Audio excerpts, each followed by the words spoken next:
뭐 ACCA라는 회사의 대표가 턱형이잖아요. 그럼 턱형이 이 모든 계약의 기준을 알고 있고 또는 직접 만들거나 기준을 했을 텐데.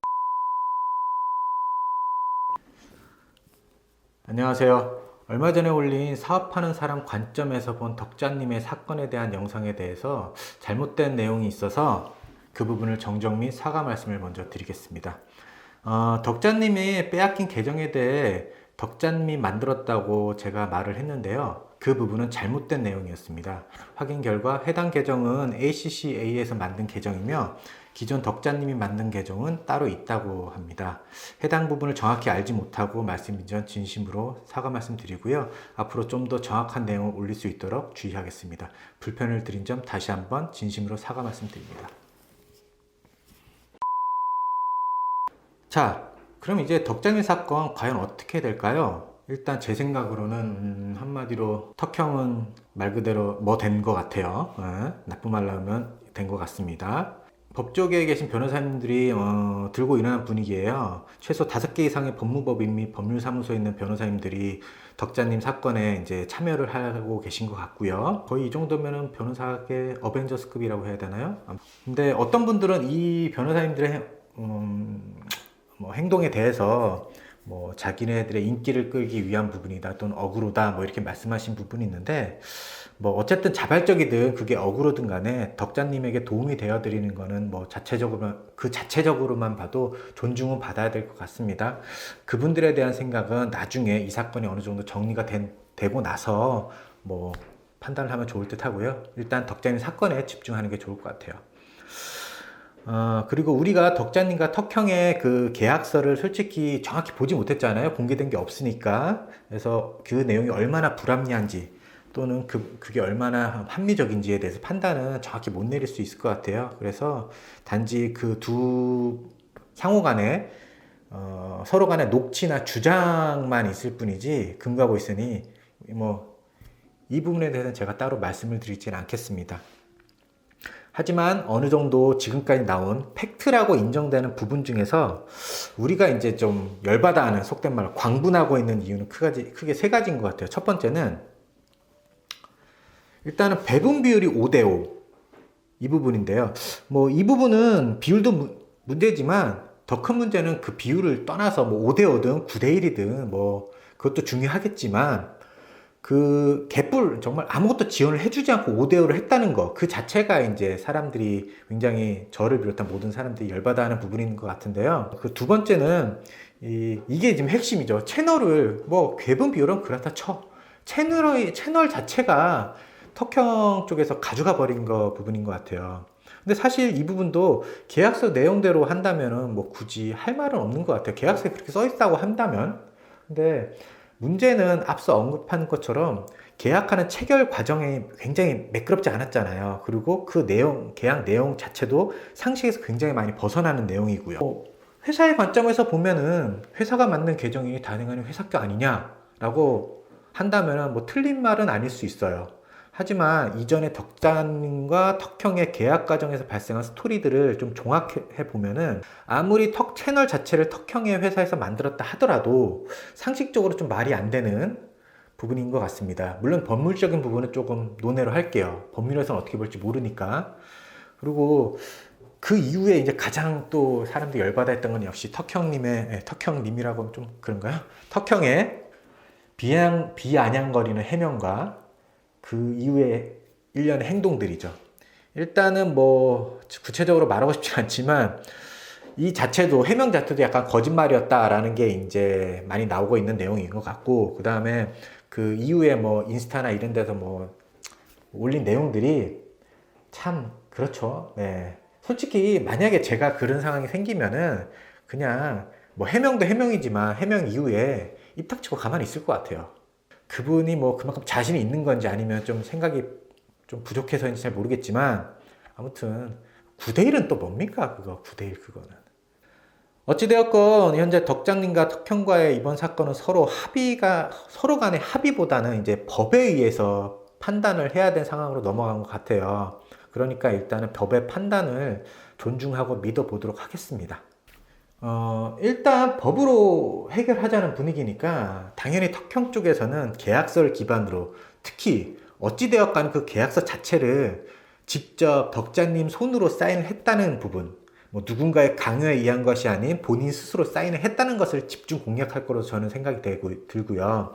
덕자님 입장에서는 계약 과정에서 생긴 온갖 사탕발림들이라든지 그런 계약을 하기 위한 그런 그 턱형과 턱형 회사에서 자기한테 했던 얘기들, 그리고 실제 계약 후의 턱형 쪽의 지원 부분, 지원을 하나도 해주지 않았다 하는 부분, 그리고 그 계약서 내용 자체도 나중에 확인해 보니까 굉장히 불공정하고 불합리한 계약이었다라는 거를 이제 집중적으로 얘기하지 않을까 싶은데요. 뭐 각종 녹취와 주장들이 그 실질적으로 얼마나 법에서 증거로 인정될지는 저는 잘 모르겠습니다. 저는 뭐 변호사도 아니고 법 관련 법원 검사나 판사도 아니니까요. 어쨌든 간에 기본은 계약서의 합리성과 그 계약서의 덕자님이 사인한 부분이 어느 정도 인정을 하게 되는 것인가가 굉장히 공방이 될 듯 하고요. 일단 아무리 불합리한 종이 쪼가리 계약서일 뿐이더라도 계약서가 있으면은 계약서에 대한 공방이 우선이 되지 않을까 싶네요. 근데 이거 좀 물어보고 싶은데, 턱형, 계약서가 분명히 그쪽에서는 종이 쪼가리일 뿐이라고 그렇게 강조하셨는데, 계약서는 종입니다. 원래 플라스틱이 아니에요. 종이로 합니다, 계약은. 그리고 그쪽에서 그렇게 종이 쪼가리라고 강조하셨으면은 나중에 이런 어떤 문제가 생기고 했을 경우에는 그냥 쿨하게 찢어버리고 내가 잘못했어요 하고 다시 계약서 씁시다 하고 하면 되는 건데, 그 종이 쪼가리 한 장 아까워서 이 사단을 만드나요? 설마 종이 쪼가리 그게 A4지인데 A4지겠죠? A4지 뭐가 아까워서 그러신 건 아니실 것 같고, 뭐 아까우시면 제가 좀 제공해 드릴게요. 저희 A4지 많습니다. 어쨌든 이번 계약을 아무리 생각해봐도 계약 자체는 불합리하고 불공정한 것 같습니다. 근데 비단 이런 일이 턱형과 덕자님에게만 벌어지는 일이 아니에요. 실제로 굉장히 많아요. 이런 이른바 노예계약 또는 갑질계약 이런 게 정말 많거든요. 그러니까 여러분 정말 계약서 쓰실 때 주의하셔야 돼요. 잘못하면은 그 계약서 한 장이 정말 종이 쪼가리일지 모르겠지만 내 인생의 발목을 잡을 수 있습니다. 특히 이런 불공정 계약의 특징은 절대적인 위치인 갑이 100% 자기 편한 대로 만든 다음에 을에게 이게 표준이야. 이게 표준이니까 너희들은 다 이거에 맞춰. 남들도 다 이렇게 해. 이런 식으로 계약을 해요. 딱 턱형도 그런 식의 계약인 거죠. 예를 들어 실제로 이거는 제가 겪었던 예를 하나 들어드릴게요. 뭐 덕자님과 같은 형태의 문제는 그 사건은 아니지만 우리 회사 또 저희 회사 같은 경우도 이제 사업을 하면서 영상을 만드는 일들을 해요. 그러다 보니까 기업이라든지 공공기관 같은 데서 영상 제작 관련된 문의를 견적을 많이 요청을 하시거든요. 근데 2018년이었습니다. 지금 2019년이니까 2018년에 한 지역의 공공기관에서 자기들이 지역 축제에 관련된 그 홍보 영상을 좀 제작해달라, 축제하는 행사에 대한 홍보 영상을 제작해달라 이렇게 요청을 하면서 저희한테 과업 지시서라는 거를 준 적이 있어요. 참고로 이 과업 지시서는 계약서는 아니고요. 계약하기 이전에 우리가 이런 일을 하고 이렇게 제작을 할 거야. 그러니까 너네들이 이거 보고 이렇게 할 수 있어? 라고 물어보는 거예요. 그러면 저희 입장에서 뭐 괜찮다 싶으면 오케이 하면은 그때 그 내용이 계약서에 첨부돼서 계약을 하게 됩니다. 그렇기 때문에 계약서를 쓴 건 아니고 계약 이전 단계라고 생각하시면 돼요. 기본적으로 그 내용상엔 뭐 제작 일정이라든지 제작 방식이라든지 이런 거에 대해서 간략하게 설명이 되어 있습니다. 그리고 쭉 살펴보다 보면은 과업 수행 지침이라는 항목이 있어요. 읽다 보면 참 대단합니다. 여기는 진짜 아주 말도 안 되는 독소 조항들이 몇 가지 있거든요. 제가 읽어드릴게요. 참고로 이 공공기관을 저는 그냥 공공기 A라고 할게요. 자, A의 요청이 있을 시 횟수에 상관없이 수정 보완 작업을 수행하여야 한다. 자, 이 말 언뜻 들으면 말이 되죠. 당연히 내가 돈을 주고 만든 거니까 당연히 오케이 할 때까지 수정해줘야 되는 거 아니야? 라고 말할 수 있습니다. 하지만 이게 얼마나 큰 독소 조항이냐면요, 이 내용대로 하면은 이 영상은 죽을 때까지 수정을 해줘야 돼요. 그쪽에서 최종적으로 오케이 할 때까지. 횟수에 상관없습니다. 평생. 횟수에 상관없다고 나와 있거든. 그러니까 10번을 수정하든 100번을 수정하든 200번을 수정하든 뭐 그래 할 수 있어요. 근데 만약에 하다 보면은 좀 말도 안 되는 걸 수정해 달라 할 수도 있잖아요, 정말. 그래서 이거를 노를 해요. 만약에 그러면은 너 계약서에 사인하지 않았냐? 라고 하기 때문에 해줘야 되는 상황이 생기는 거죠. 근데 이게 단순히 횟수의 문제가 아니라요. 이걸 악용하면 어떤 식으로 하게 되면은 A라는 공공기관에서 수정 요청을 계속해요. 계속 합니다. 그러면은 근데 납품 기한이라는 게 있어요. 무슨 작업을 하든 간에 공공기관을 하게 되면 언제까지 그 최종본을 납품해야 되는 납품 기한이라는 게 있는데 이 납품 기한이 넘겨서 납품을 하게 될 수밖에 없는 상황이 생길 수도 있어요. 예를 들어 납품 기간이 12월 31일까지라고 적혀 있어요. 근데 12월 31일 이전까지 수정을 계속 요청하는 거예요. 요청하면은 결국에 수정을 하다가 12월 31일까지 납품을 못 해요. 그럼 어떻게 되겠습니까? 결국 우리가 덤탱이 쓰는 거예요. 돈을 못 받는 건 물론이거니와 배상까지 해줘야 돼요. 왜냐면 납품 기간을 못 지켰으니까. 걔네들은 공공기관에서 납품을 이때까지 해달라고 했는데 저희가 어쨌든 간에 공공기관에서 오케이를 안 해서 납품을 못 했잖아요. 뭐 수정을 하는 건 두 번째 문제고. 그렇기 때문에 공공기관에서는 우리가 피해를 입었으니까 배상해줘 라고 하면 배상을 해줘야 되는 거예요. 이런 거 저희뿐만 아니라 유튜브 제작하시는 분들도 아시겠지만 이런 경우 많이 생기실 거예요. 거래처들이 간혹 가다가 수정을 수만 번 해달라는 소리가 할 경우 있거든요. 근데 이거를 계약서상에 대놓고 요구하는 거예요. 수정, 우리가 오케이 할 때까지 횟수에 상관없이 무조건 다 해줘라. 너넨 군말 말고. 자, 그리고 두 번째 독소조항이 있습니다. 과업이 완료된 후에도 납품 사진에 문제가 생기면 지체 없이 문제를 해결해야 된다. 이게 무슨 개소리예요.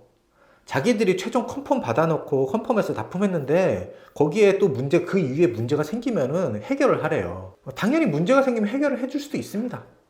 근데 그 문제에 대한 정확한 기준이 없다는 거죠. 갑이 무조건 이건 문제야, 우리가 문제야 라고 하면은 을은 해줘야 되는 거예요. 이 내용상에 보면은. 근데 그 문제의 기준이 예를 들자면 그 내용이 우리가 납품한 내용 중에서 특정 부분이 저작권에 위배되는 내용이라거나 아니면 불법적인 내용이 담겨 있거나 그럼 당연히 그건 책임을 져야 되죠. 제작하는 사람 입장에서는 확인을 해야 되는 부분이긴 한데 그게 아니라 그냥 기준이 없어요. 갑이 그냥 이거는 문제가 되는 내용입니다 라고 하면은 우리 입장에서는 그게 전혀 문제될 만한 내용이 아니라고 판단이 돼서 갑이 그러면은 해줘야 되는 거예요. 납품한 이후에. 납품 이전에는 뭐 그렇다 쳐도 납품 이후에 다 오케이 받아서 컨펌해서 넘겼는데 한 2년 후에 예를 들자면은 또 요구하면 해줘야 되는 거예요. 이게 말이 되나요? 근데 이 내용 중에서 앞뒤가 안 맞는 되게 골 때리는 내용이 그 다음에 나와요. 어떤 내용이면은 뭐 이제 만든 그 저작물에 관련된 그 저작권에 관련된 내용인데, 자, 읽어볼게요. 제가. 때는 모든 자료에 대한 법률 검토를 완료해야 하며, 뭐 이런 내용이 있어요. 이건 뭐 당연합니다. 제작할 때 뭐 사용한 이미지라든지 영상이라든지 각종 음악이라든지 이런 거는 저작권에 위배가 되면 안 되겠죠. 그건 다 클라이언트한테 피해를 주는 거니까 당연한 거고요. 근데 그 다음에 제작되는 사진 및 관련된 모든 산출물, 뭐 원본이라든지 효과음이라든지 기타 이런 것들에 저작권 등 지적재산권, 소유권 뭐 이런 것들 모든 권리와 권한은 납품한 시점부터는 그 클라이언트 발주처에게 귀속된다. 그러니까 고객이 가져가는 거예요. 근데 그리고 제작자에는 일체의 권리와 권한을 인정하지 않는다라고 되어 있는데 좀 전에 한마디로 납품하는 순간 모든 권리는 갑이 가져가고 너네는 빠져 이 소리거든요. 빠지는 건 당연하죠. 빠지면 됩니다. 근데 앞에 제가 서두에 그런 얘기 했잖아요. 납품 이후에 문제 생기면 다시 뭐 해줘야 된다고. 근데 문제 생기면 해결하라면서요. 즉 자기들은 권리만 가져가고 나쁜 거는 다 우리 보고 하라는 소리예요. 납품 끝난 상태에서. 이게 뭐 말도 안 되는 이율배반적인 얘기인가요? 이 내용 자체가 일반 사기업에서 준 게 아니에요. 공공기관이에요. 공공기관. 우리나라 뭐 시청, 도청, 구청 이런 데서 준 공공기관에서 내린 내용이에요. 이런 식으로 계약합니다. 공공기관도. 그런데 하물며 일반 회사나 이런 데는 오죽도 얼마나 그렇겠습니까? 말 안 해도 아시겠죠? 그럼 왜 이런 말도 안 되는 계약이 존재하고 안 하면 되지 않냐 그러는데 맞아요. 안 하면 됩니다. 근데 문제는 이렇게 해도 계약을 하는 곳이 있어요. 근데 그거는 그 계약하시는 분들을 욕하시면 안 돼요. 이 계약을 하시는 분들 또는 회사도요, 먹고 살려고 계약하시는 거예요. 참고로 저는 그쪽 기관에서 저한테 연락해서 이 내용을 이렇게 보내준 거를 보고 제가 담당자가 통화를 했어요. 이게 맞냐? 내가 얘기한 거 이런 대로 흘러가는 게 맞냐 하니까 뭐 담당자 말로는 뭐 그 정도는 아니고라고 하는데 그래도 계약서 쓰면 끝이잖아. 그래서 제가 이거는 갑질 아니냐? 이게 무슨 말이 되는 계약이냐라고 하니까 담당자도 갑질이래요. 갑질이네요. 이렇게 얘기해요. 자기들도 알아요. 담당자들도 갑질인 거. 근데 실무자들은 그냥 위에서 시키는 대로 하는 것 뿐이에요. 이 사람들이 계약서 쓰거나 내용 정리한 게 아닙니다. 위에서 내린 대로 하는 거예요. 전 이번 덕자 사건도 동일하다고 봅니다. 이 계약의 조건이 말도 안 되는 거 실무자들이 알고 있을 거예요. 예, 밑에 있는 직원들, 실질적으로 업무를 보는 사람들은. 근데 위에서 시키니까, 또는 회사에서 이렇게 시키니까, 회사에 이렇게 시스템이 되어 있으니까 하는 거지, 이 사람들이 절대로 자기네들이 임의적으로 이렇게 하지 않았을 겁니다. 한마디로 턱형이 이 모든 문제의 시발점이라고 저는 생각을 해요. 회사는 대표의 권한과 결정으로 끌려가게 되거든요. 물론 이제 뭐 주식회사면은 주주들에 의해서 흘러간다고 하겠지만 어쨌든 간에 주주들도 대표이사를 선임하게 되고 그 대표이사가 생각하는 사업의 방향성이라든지 뭐 의지가 그 회사가 운영하는 그 방향성을 가장 크게 가장 크게 영향력을 좌우하게 돼요. 뭐 ACCA라는 회사의 대표가 턱형이잖아요. 그럼 턱형이 이 모든 계약의 기준을 알고 있고 또는 직접 만들거나 기준을 했을 텐데 또는 누군가 하더라도 그걸 턱형이 최종 검수를 했겠죠. 그리고 강조하는 모 법무법인, 아니 뭐 법률사무소 엄밀히 따지면 법률사무소에서 컨펌을 받았다는 이 부분은 근데 저는 이 부분이 정말 사실일지는 조금 의심 들어오는 부분이 있어요. 물론 사실일 것 같긴 한데 정말 그 법률사무소에서 검수를 했다, 오케이해서 내용을 오케이 했다면은 참 할 말이 없네요. 그 부분에 대해서는 굉장히 좀 큰 데인데 대한민국 제일 큰 곳인데 너무 답답합니다. 오늘 정말 제가 하고 싶은 말은 이런 계약은 없어졌으면 좋겠다 하는 거예요. 언제까지 이런 노예계약, 갑질계약이 있어야 합니까? 갑도 을이 있어야지 갑이 되는 거지 을 없으면 갑은 갑도 아니에요. 덕자님의 이번 건으로 이런 뭐 꼭 MCN 업종 아니더라도 모든 업종에서 이런 갑질계약, 노예계약 같은 불공정 계약이 좀 없어졌으면 좋겠습니다. 그리고 더 중요한 거는 그 전에 덕자님 사건이 지금 이슈가 될 때 이 부분이 정말로 합리적인 판단을 근거로 법정에서 조율이 돼서 누구나 다 공감할 수 있는 내용으로 사건이 종결이 됐으면 좋겠어요. 그냥 오늘은 제가 옛날 생각을 좀 덕자 사건님을 계속 보다가 옛날에 있었던 일이 생각이 나서 좀 열이 받아서 두서없이 말씀드렸는데요. 이만 마치겠습니다. 감사합니다.